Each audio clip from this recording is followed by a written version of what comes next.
Mesdames, Messieurs, bonjour. Vous êtes sur JMTV+. Merci pour votre fidélité. Nous allons faire le point sur la situation, la problématique des passeports et des pièces d'identité. Un gros serpent de mer qui effraie et qui malmène des millions de Camerounais depuis plusieurs années.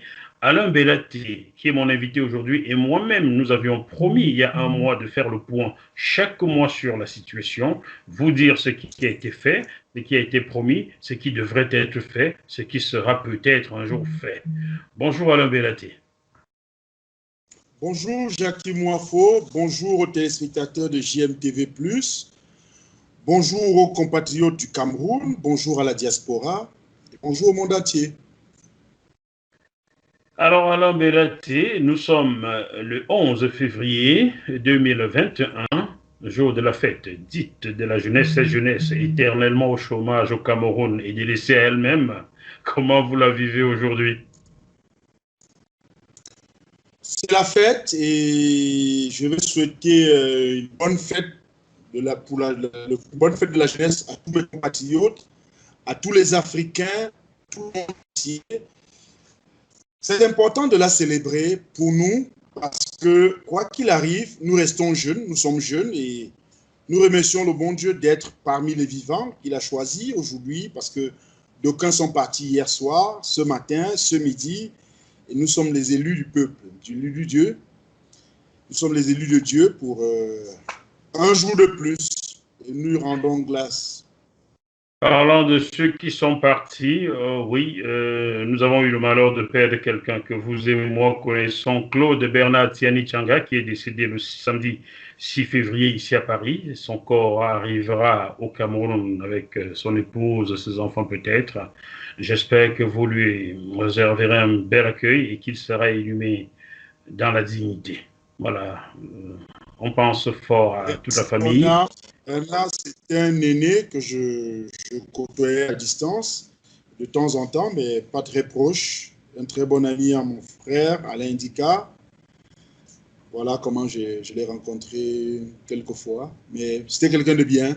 C'est pas parce qu'il est parti que je le dis, mais c'était quelqu'un de très bien. Et que la terre de nos ancêtres l'accueille avec tout l'amour qu'elle peut réserver à un enfant bien.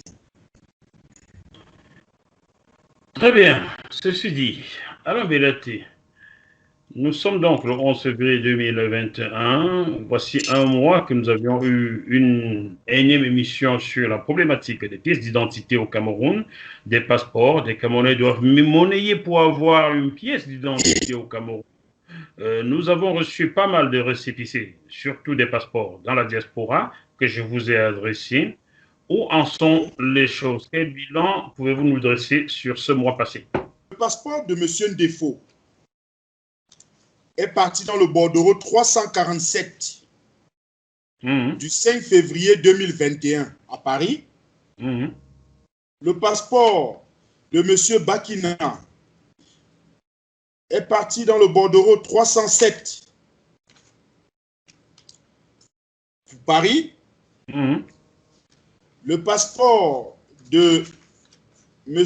Kwam est parti à Douala, à l'immigration, sous le bordereau 1682.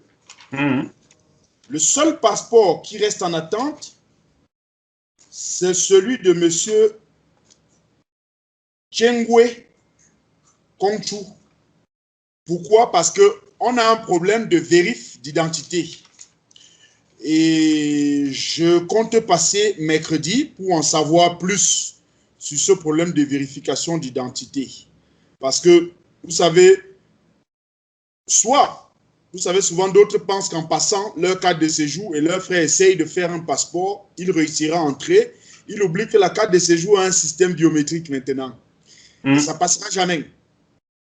Et comme lui, il avait déjà été identifié, le problème, c'est quand on cherche à identifier quelqu'un d'autre sous les empreintes différentes de celles qui sont dans la machine, ça bloque. C'est normal. Donc, on va voir. D'ici mercredi, je vais faire un tour de nouveau à la DPF pour vérifier, la direction de la police aux frontières, pour vérifier le pourquoi le passeport de M. Chengwe Kongchu Cédric n'est pas encore produit. Pour ce qui est de la CNI. Oui. Monsieur Moifo, Oui. prenez un bout de papier, je vous donne mon explication à moi. Et vous pourrez la mettre, après vous pourrez la faire circuler sur l'écran pour que les Camerounais comprennent. Le problème au Cameroun, c'est que la CNI, conformément à la loi des finances, est taxée de 2800 francs à payer, qui est un impôt. Mais le problème, c'est le suivant. Cet impôt servirait à renflouer les caisses de l'État et ces caisses de l'État permettront d'acheter le matériel pour pouvoir éditer la carte d'identité. Je ne sais pas par quelle alchimie, je ne sais pas par quel texte le délégué général de la Sûreté nationale perçoit par ses services d'identification, perçoit ces 2800. Et cet argent est renvoyé directement à la délégation générale de la Sûreté nationale. Je vous affirme qu'il n'y a pas de reversement dans les caisses de l'État.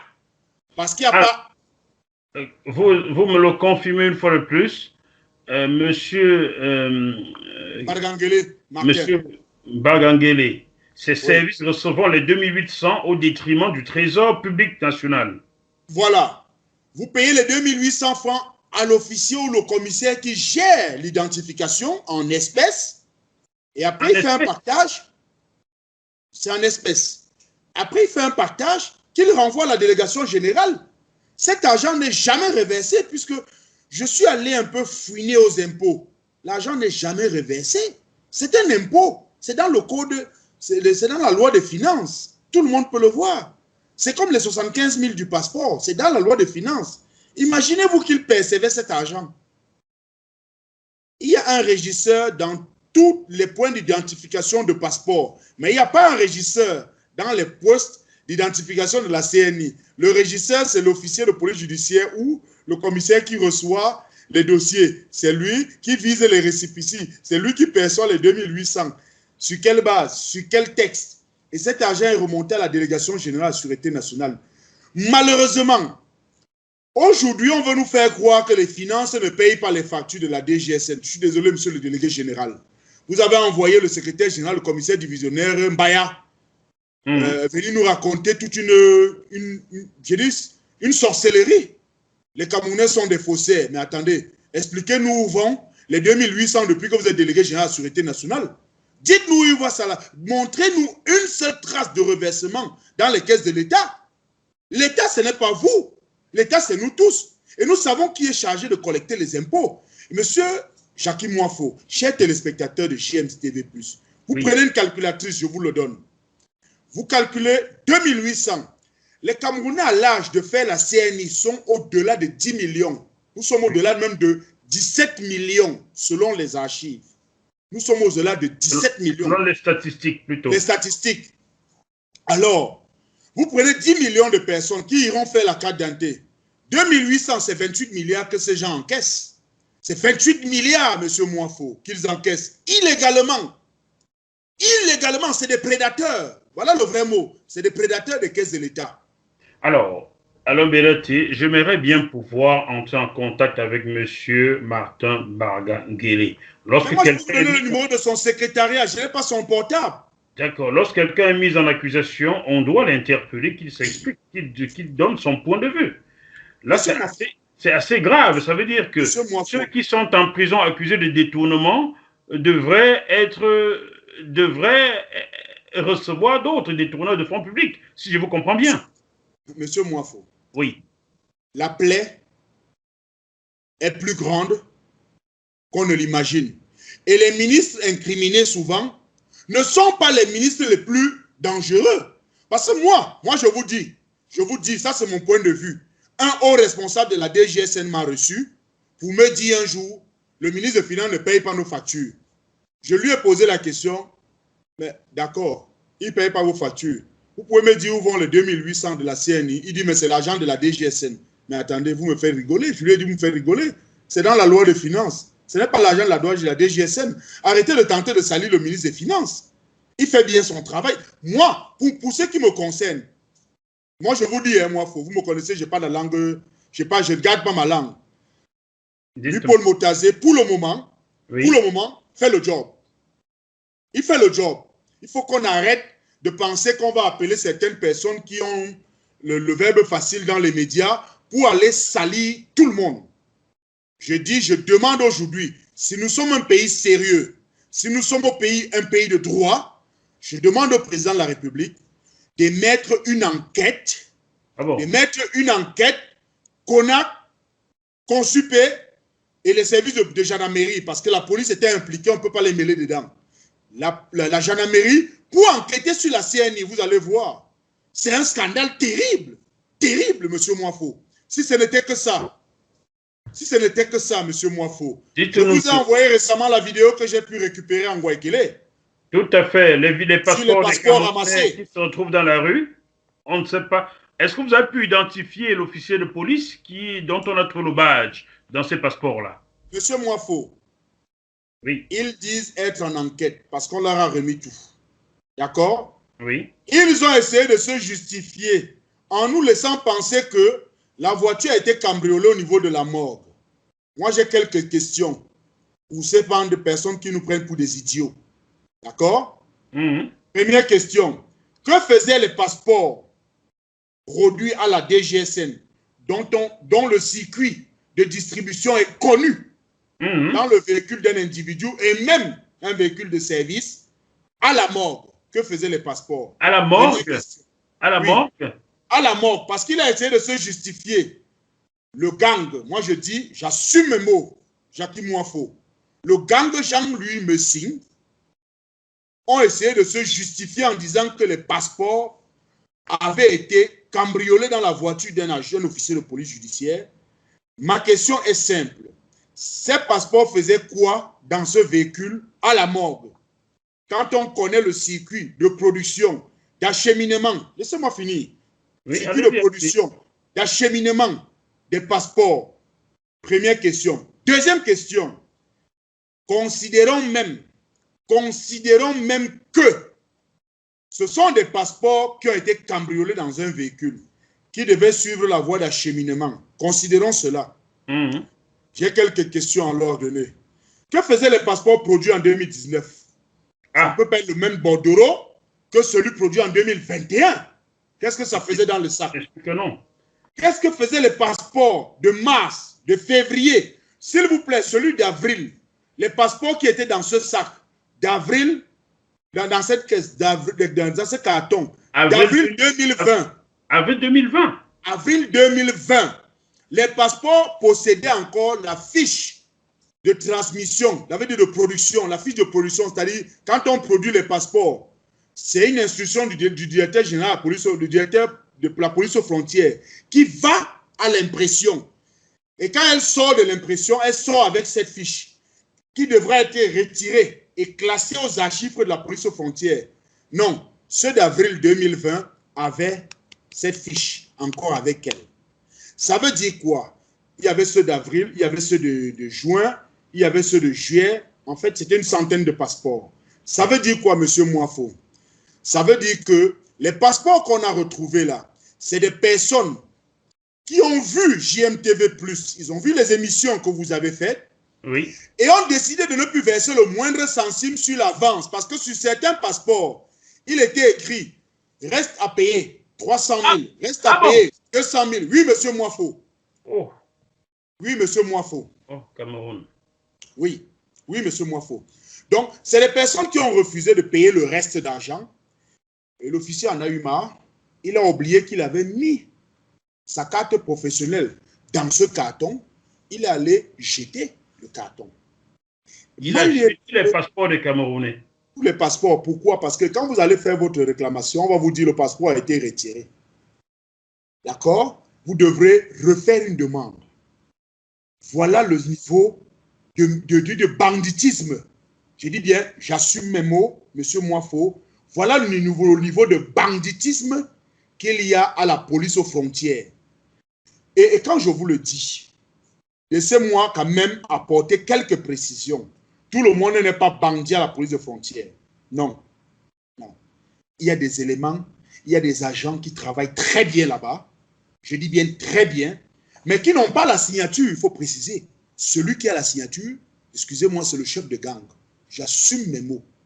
Vous l'appelez M. Jean-Louis Messing? Oui, j'assume mes mots. Alors, écoutez, Alain Bélaté, on va pas pinailler longtemps. Je sais que vous avez le numéro d'un très proche de Jean-Louis Messing, de son épouse. Je sais que vous avez le numéro de son épouse.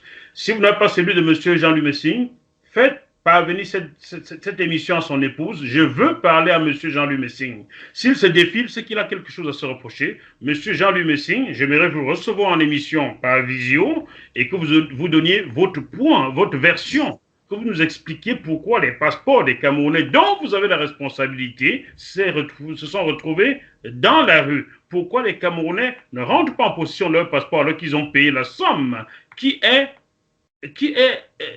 leur est demandée officiellement, je dis officiellement, les officieusement, je ne sais pas, parce que les 300 000, ça c'est des chiffres astronomiques qui me dépassent. Un passeport coûte officiellement combien au Cameroun aujourd'hui? 75 000 francs. 75 000 francs, conformément à la loi des finances. Ça fait donc 125 euros. Pourquoi des gens se retrouvent à devoir payer 300 euros, 400, 500 euros? Monsieur Jean-Louis Messing, j'ai des questions à vous poser. Pourquoi? Parce qu'ils laissent penser qu'il n'y a pas de carton. D'accord? Alors qu'il y en a, il y a des cartons. Mais on les produit par personne qui paye le prix. Je continue à le dire. À la police aux frontières, vous avez un couloir de la mort, les couloirs de voyous, de bandits. Et vous avez des personnes qui travaillent dignement. Je vais éviter de citer leurs noms pour ne pas les mettre dans la merde.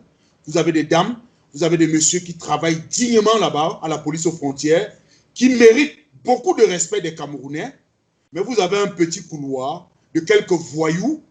Je dis bien, j'assume mes mots, c'est un gang. Et qui sont des prédateurs de l'identité et des documents officiels du Cameroun. C'est au même titre que je dis que le chef adjoint du service d'identification de la carte d'identité, du service de production de la carte d'identité, c'est aussi un bandit, c'est un gang. Comment il s'appelle? Comment il s'appelle? Je crois qu'il a Njoya dans son nom. Quelque chose, c'est Njoya, c'est un monsieur du Noun. J'avais son nom, mais bon. Trouvez-moi son nom, je vais l'afficher. S'il se sent diffamé, qu'il prenne son droit de réponse ou qu'il vous attaque, qu'il nous attaque en justice. Vous pouvez prouver ce que vous dites. Monsieur Moifo, oui. Monsieur Moifo, on a eu tellement d'émissions où on a invité des personnes à nous attaquer. Je vais éviter d'appeler encore une autre dame. Laissons-la tomber. Mais moi, je vais vous dire, vous savez, Monsieur Moifo, je suis tellement ancré dans ce que je fais, et j'aime tellement ce que je fais, que parfois, je tends des pièges à certains collaborateurs. Et indique du DGSN, ou tout au moins de son entourage. Du directeur national de la Sûreté nationale. C'est DGSN qui nous suit. À la Sûreté nationale.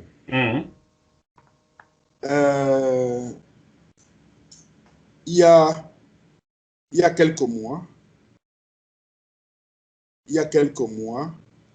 j'ai fait une petite enquête autour de lui pour comprendre comment est-ce qu'il était informé de certaines manipulations dans certains services. Et qu'avez-vous découvert?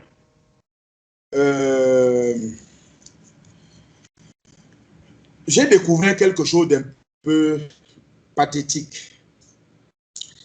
Pathétique, pourquoi? Parce que il croyait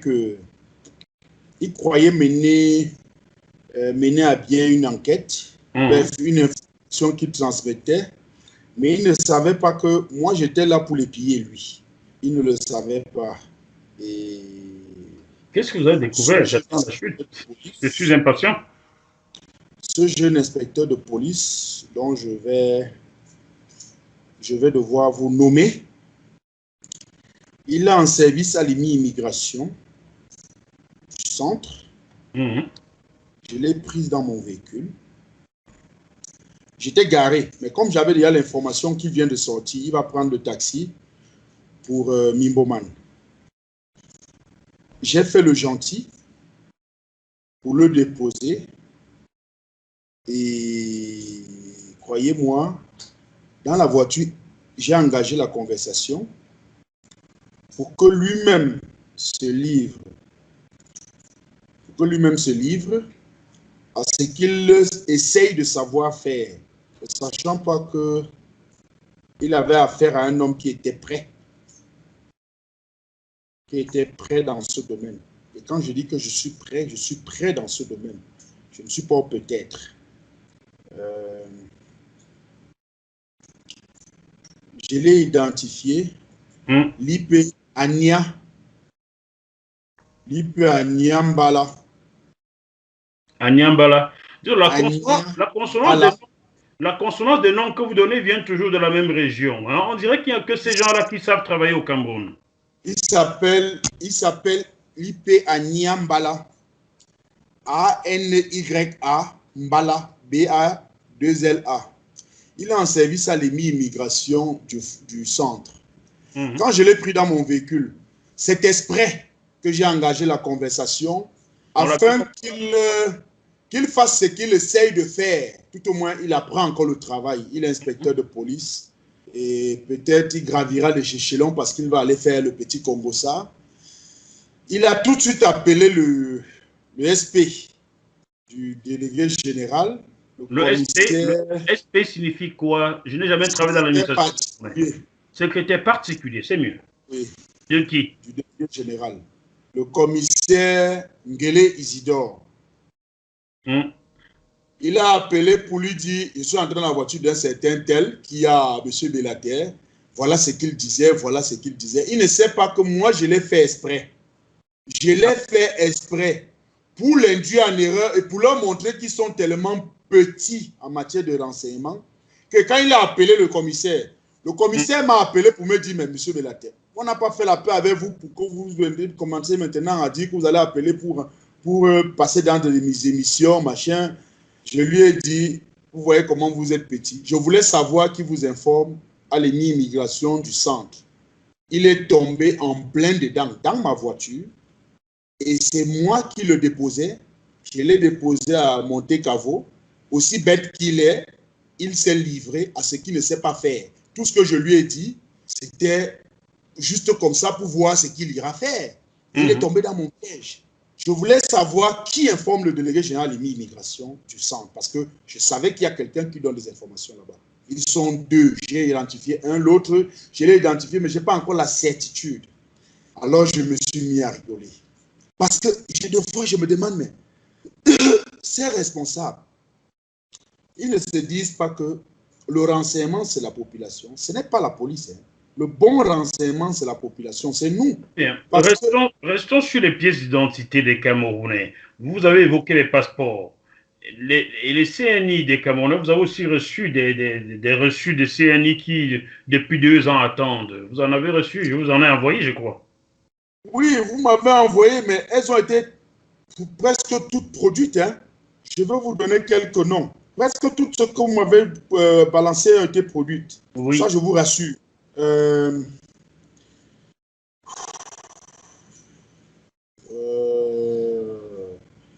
vais voir ça parce qu'elle est allée chercher. Presque tout a été produit. Presque toutes. Sur moi, presque tout a été produit. Très bien. J'attendrai le retour. Je vérifierai tout cela.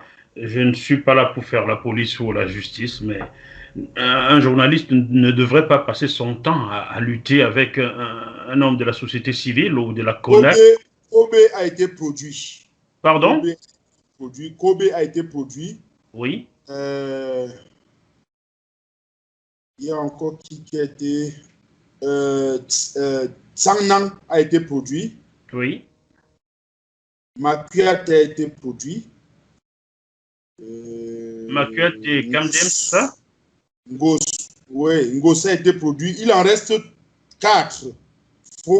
Foka, Pokuo, qui vont certainement arriver dans les jours qui suivent. Certainement arriver dans disons d'ici mercredi, on aura la suite. Mais tout a été produit. Dans un pays normal, fallait-il se battre tant pour qu'on remette aux gens des pièces d'identité à l'embélaté? Monsieur Moifo, je vous ai expliqué pourquoi il n'y a pas du matériel de production de CNI. Parce que l'argent collecté pour cela ne va pas là où ça doit aller pour payer ses factures, M. Moifo. Ça va dans les caisses de quelqu'un à la Sûreté nationale. Ça va dans les caisses des individus. C'est des détournements des deniers publics. Parce qu'un policier ne saurait percevoir les impôts de la CNI. C'est dans la loi de finances. Il n'est pas habilité. Et là, M. Moifo, il n'y a pas que le délégué général qui est en faute. Hein. Il y a le directeur général des impôts, M. Modeste Mopa Fotouin, qui est en faute. C'est à lui d'envoyer des percepteurs dans ces endroits. Oui, un policier ne saurait percevoir les... En vous écoutant, Alain Belletti, voici ce qui se dessine dans la tête du journaliste que je suis et certainement du téléspectateur. On a l'impression qu'au Cameroun, chacun défend son bout de gras quelque part pour justifier quoi, on ne sait pas. On a l'impression d'avoir un pays qui n'est pas du tout dirigé. Chacun défend son bout de gras dans son coin, ainsi de suite. Qu'est-ce que c'est que ce pays-là? Monsieur Moifo, oui. Par ce que vous faites, par ce que nous faisons, nous allons aider beaucoup de Camerounais à rentrer dans leurs droits. Et comme mon feu père savait le dire, c'est la patate qui a accepté d'être mangée crue. Mange le taro ou le macabo, tu en tireras les conséquences. C'est terrible.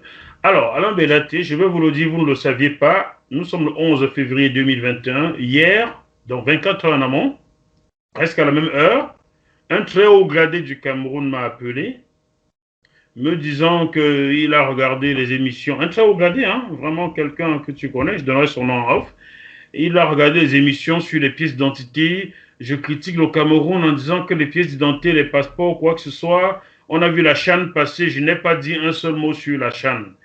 Mais en quoi cette CHAN a apporté de l'eau à boire au Camerounais qui a soif? En quoi cette CHAN a arrêté les guerres qu'il y a partout au Cameroun? En quoi cette CHAN a donné un emploi à un jeune Camerounais? C'est la question que je pose à ce haut gradé-là. Je lui ai demandé de venir sur mon plateau. Il me dit non, il est tenu par le secret. Bon, le secret, c'est ça. Tout le monde se cache derrière le secret. Alain Belletti, cette CHAN a-t-elle apporté de la joie à un seul Camerounais, un emploi, de l'eau à boire, un passeport? Cette CHAN s'est bien passée. Moi, je peux que féliciter nos jeunes compatriotes qui ont joué, féliciter le vainqueur. Mais dans la gestion des accréditations, je leur donnerai un 1 sur 20. Dans la gestion des contrats qui diffèrent d'un tel événement, les sociétés de location ne me démentiront pas. C'est les voitures des copains qu'on a pris. La preuve, certains ne sont même pas assurés. Une a fait l'accident quelque part ici à Yaoundé. Et c'était la débandade. Excusez-moi, mais je dirais 2 sur 20. 2 sur 20. Pourtant, voici des années que la FECAFOOT aurait dû recevoir environ une centaine ou voire des centaines de bus via une société portugaise. L'argent, le budget pour ces bus-là avait déjà été décaissé, j'ai l'impression. Où sont passés ces bus-là? Sont-ils arrivés au Cameroun au moins un jour? Et c'était pour la CAN féminine et qui allait continuer à servir pour les futures compétitions. Où sont passés ces bus-là? J'en sais rien. Je ne suis pas dans le comité d'organisation. Je ne suis pas à la FECAFOOT. Mais je peux vous dire que voilà, c'est dommage. C'est malheureux que... Il y a des sociétés de location. Il y a une à Bastos qui m'a l'air très bien. Oh là là. Mais je ne pense pas qu'elle a bénéficié d'une seule location de véhicules. C'est les véhicules des copains qui ont été loin. Certaines continuent à rouler avec les immatriculations CHAN, sans assurance, sans rien. Voilà, c'est tout ce que je peux déplorer. Ok, merci pour ces informations. Qu'est-ce qui va se passer à partir de... Nous sommes presque en fin de semaine. Qu'est-ce que vous prévoyez de faire la semaine prochaine toujours pour cette lutte? Je continue à m'occuper des autres dossiers que vous m'avez transmis. Oui. J'attends recevoir jusqu'à lundi ou mardi la dernière vague, bref, la prochaine vague que je poserai comme demande dès mercredi. Et je vous rendrai compte dans la quinzaine de ce que ça devient. Je vous ai dit, moi, je ne vais pas... Moi, je ne joue pas de la langue de bois. Je ne suis pas à jouer la langue de bois. Je les laisse... les intimidations ne me touchent plus, puisque je dis ce qui est. Personne ne peut contredire ce que je dis, parce que c'est ce qui est dans la loi des finances. Très bien. Alors, Bélaté, je vais le redire avant de clôturer cette émission. Je sais que vous avez le numéro de téléphone de l'épouse de Jean-Louis Messing. Si vous ne pouvez pas, transmettez-leur cette vidéo. Dites-leur que je souhaite, Monsieur Jean-Louis Messing, je souhaite vous avoir en émission. Vous êtes depuis bientôt 1 an mis en accusation. Prenez votre droit de réponse. Si vous n'avez rien à cacher, exprimez-vous. Exprimez-vous. Venez nous expliquer comment les passeports des Camerounais se retrouvent au bord de ce qu'on appelle lycée au Cameroun, qui n'a même pas rang d'école primaire dans un pays normal. Le lycée d'Angwaïkile que je connais depuis Mathusalem.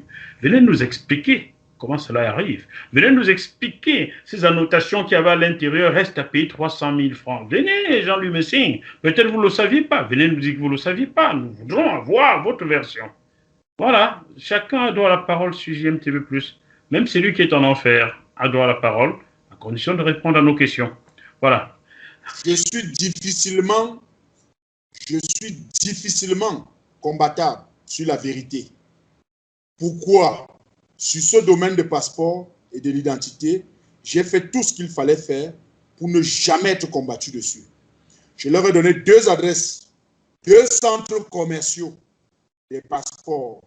Un à Douala, à Bali, géré par Stéphanie Bimaï. J'ai donné les numéros de téléphone de l'individu. J'ai donné un autre à Paris et qui a même fait le tour des réseaux sociaux.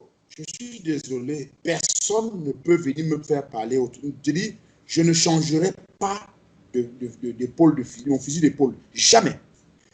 Et ils n'ont mené aucune enquête, puisque le commerce a continué. Pour preuve, on a trouvé le lot de passeports. Je vous ai envoyé la vidéo. Donc, avant de venir au combat, démontrez-moi que vous avez interpellé les personnes indiquées et on fera la suite. C'est tout ce que je peux dire. Le reste, c'est du blablabla. Je dois ajouter, chers téléspectateurs, que j'ai saisi par téléphone, par écrit, M. Victor Aubaine, qui est consul général du Cameroun à Paris. Voici 7 mois, j'attends toujours qu'on se parle. Il ne veut peut-être pas prendre la parole, mais il est en charge de gérer les passeports des Camerounais à Paris. Pourquoi ne voulez-vous pas prendre la parole, M. Aubaine?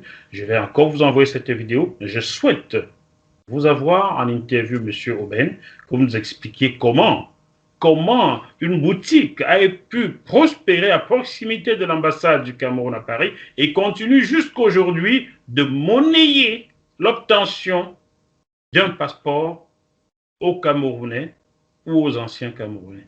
Qu'est-ce que c'est que ça? Vous n'aimez pas la presse, M. Aubaine? Mais la presse vous aime. Expliquez aux Camerounais ce qu'il se passe. Expliquez. Voilà, merci beaucoup, Alain Bélaté. On se retrouve pour faire le point on se retrouve en début mars 2021 pour faire un nouveau point. On fera comme ça chaque mois. Nous pousserons tant que pourrons pour que les Camerounais retrouvent une identité, car c'est ignoble de priver les gens d'eau potable, d'électricité et même d'identité. Je trouve cela tout simplement ignoble.